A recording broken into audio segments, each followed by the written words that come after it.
Hiring too early nearly bankrupted me. I brought on an employee when I couldn't afford it, had no systems, and spent more time managing than working. It was a disaster. But waiting too long cost me just as much. I turned down opportunities, burned myself out, and watched competitors scale past me because I was terrified to hire. I'm New Ruin. In the next 9 minutes, I'm going to give you the exact framework to know when you're ready to hire, how to hire the right person, and how to avoid the mistakes that cost me $15,000 and 6 months of chaos. If you're drowning in work but scared to hire, this video will give you clarity. Let's start with the most important question: when are you actually ready to hire? Here are the 5 non-negotiable signs. Sign number 1: you're consistently turning down profitable work. Not occasionally, consistently. If you're saying no to 3 or more good opportunities per month because you don't have capacity, you're ready. Sign number 2: you're working on $20/hour tasks when you could be working on $200/hour tasks. If you're spending 15 hours per week on admin, data entry, scheduling, or basic execution instead of strategy, sales, or high-value client work, you need help. Sign number 3: you have at least 6 months of operating expenses saved. Never hire from a position of desperation. You need a buffer in case revenue dips or the hire doesn't work out immediately. Sign number 4: you have repeatable processes documented. If you can't explain exactly what the person will do in their first week, you're not ready. Systems before people. Sign number 5: you can afford to pay them for 6 months even if they generate 0 revenue. This is the test. If losing 6 months of their salary would destroy your business, wait. If you check all 5 boxes, you're ready. If you're missing even one, fix that first before you hire. Now that you know you're ready, what should you hire for first? Most people get this backwards. They hire for what they hate doing. That's wrong. You hire for what takes the most time and produces the least value. Use this framework, the time value matrix. Draw 4 quadrants. High value, only you can do, strategy, key client relationships, sales, product development. Never hire for this first. This stays with you. High value, others can do, client delivery, project management, content creation. Hire for this second, after you've freed up time from the low value work. Low value, others can do, admin, scheduling, data entry, email management, social media posting, research. Hire for this first. This is your biggest time drain. Low value, only you can do, honestly, nothing should be here. If it is, automate it or stop doing it. Most entrepreneurs need to hire for admin and execution support first. A virtual assistant, operations coordinator, or project manager who takes the $20/hour tasks off your plate. Only after that's working should you hire for higher value roles like a salesperson, account manager, or specialist. The goal of your first hire: free yourself to work on the business instead of in the business. Interview process, candidate evaluation. Finding the right first hire is critical. A bad hire costs you money, time, and sanity. Here's my exact process. Step 1. Write a crystal clear job description. Not vague looking for a go-getter. Specific. You'll respond to 30 client emails per day, schedule 10 meetings per week, update the CRM daily, and prepare weekly reports. Success looks like 0 missed follow-ups and clients feeling well supported. Include the outcomes you expect, not just the tasks. What does success look like in 30, 60, and 90 days? Step 2. Post in the right places. For admin and support roles, Upwork, Belay, or Time etc. if you want virtual.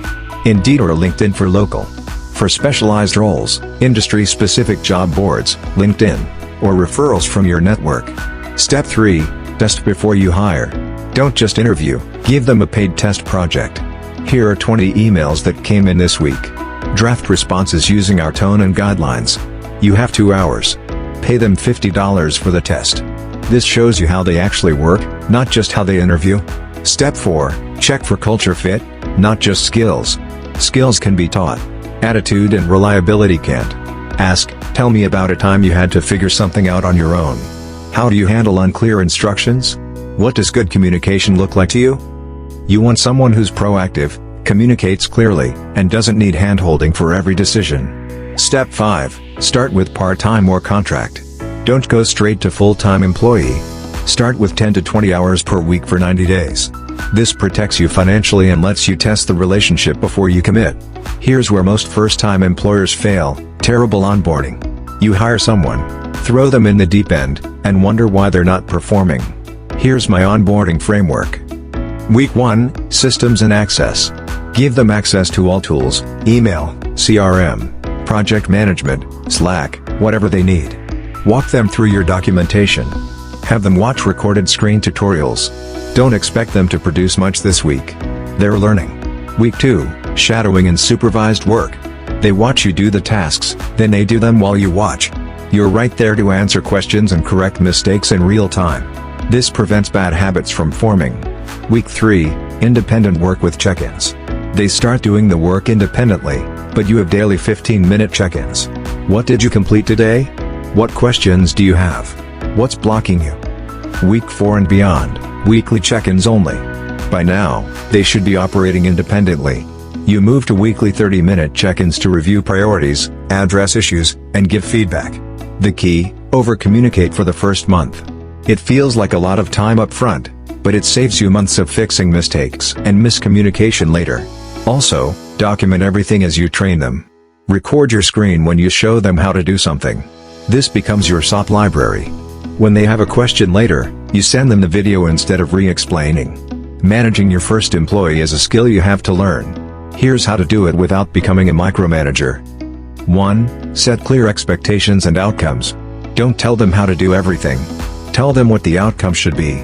By Friday, all client emails should have responses, the CRM should be updated, and the weekly report should be on my desk. How they get there is up to them. 2. Use the update, question, block framework. In your weekly check-ins, they tell you 3 things. Update, here's what I accomplished this week. Question, here's what I'm unsure about. Block, here's what's preventing me from moving forward. This keeps communication structured and efficient. 3. Give feedback immediately, not quarterly. If something's wrong, address it that day. Hey, I noticed the client report was missing these metrics. Here's why they're important and how to include them next time. Don't let issues pile up. 4. Celebrate wins publicly, correct mistakes privately. When they do something well, acknowledge it. That client email you sent was perfect, they replied immediately and signed the contract. When they mess up, talk privately and focus on the fix, not blame. 5. Trust but verify. Especially in the first 90 days, spot check their work. Not every single thing, but sample it. Check 5 of the 30 emails they sent. Review the CRM updates. This isn't micromanaging, it's quality control while they're learning. The goal, within 3 months, they should be running their responsibilities independently, and you're just reviewing outcomes, not managing tasks. Before we wrap up, here are the 5 biggest mistakes I made and see others make. Mistake 1, hiring out of desperation. You're drowning, so you hire the first person who says yes. This leads to bad fits, high turnover, and wasted money. Hire from abundance, not scarcity. Mistake 2, hiring someone just like you. You need someone whose strengths complement your weaknesses. If you're visionary and disorganized, hire someone detail-oriented and process-driven. Don't hire another visionary. Mistake 3, not documenting processes before hiring. If it's only in your head, you'll spend all your time explaining instead of delegating. Document first, hire second. Mistake 4, no clear metrics for success. How do you know if they're doing a good job? You need numbers. Respond to 95% of emails within 24 hours. Schedule at least 8 sales calls per week. Maintain CRM accuracy above 98%. Define success clearly. Mistake 5, tolerating mediocrity too long. If it's not working after 90 days, cut ties respectfully. Don't drag it out for a year hoping it improves. A bad hire costs you 3-4x their salary in lost productivity and opportunity cost. Here's the truth about your first hire, it's scary, it's uncomfortable, and you'll question whether you're ready. But if you've checked the 5 signs, documented your processes, and followed this framework, you're more ready than you think. Your business can't scale if it all depends on you. At some point, you have to build a team. Make your first hire strategic, not emotional. Here's your action plan for the next 30 days. This week. 1. Audit your time. Track every hour for 5 days. What tasks take the most time but produce the least value? That's your first hire. 2. Document those tasks. Screen record yourself doing them. Write the steps. Create the SOP now, before you hire. 3. Calculate your hiring budget. Can you afford 6 months of salary even if revenue doesn't increase? If not, wait and save. Next 2 weeks. 4. Write your job description using the framework I gave you, specific tasks, expected outcomes, and success metrics. 5. Post the job and start collecting candidates. Give them the paid test project to evaluate real work quality. Final 2 weeks. 6. Interview your top 3 candidates. Focus on reliability, communication, and culture fit. 7. Make the hire. Start part-time, 90-day trial. Implement the onboarding framework. Free resources in the description. First hire checklist, all 5 signs job description template. Onboarding timeline. Time value matrix worksheet. Interview question bank. Subscribe to this channel for more systems and strategies to grow your business sustainably. No hype, just what actually works. Comment below, are you ready to hire, or what's holding you back? Let's talk through it. Your first hire is a turning point. Do it right, and you'll unlock growth you couldn't achieve alone.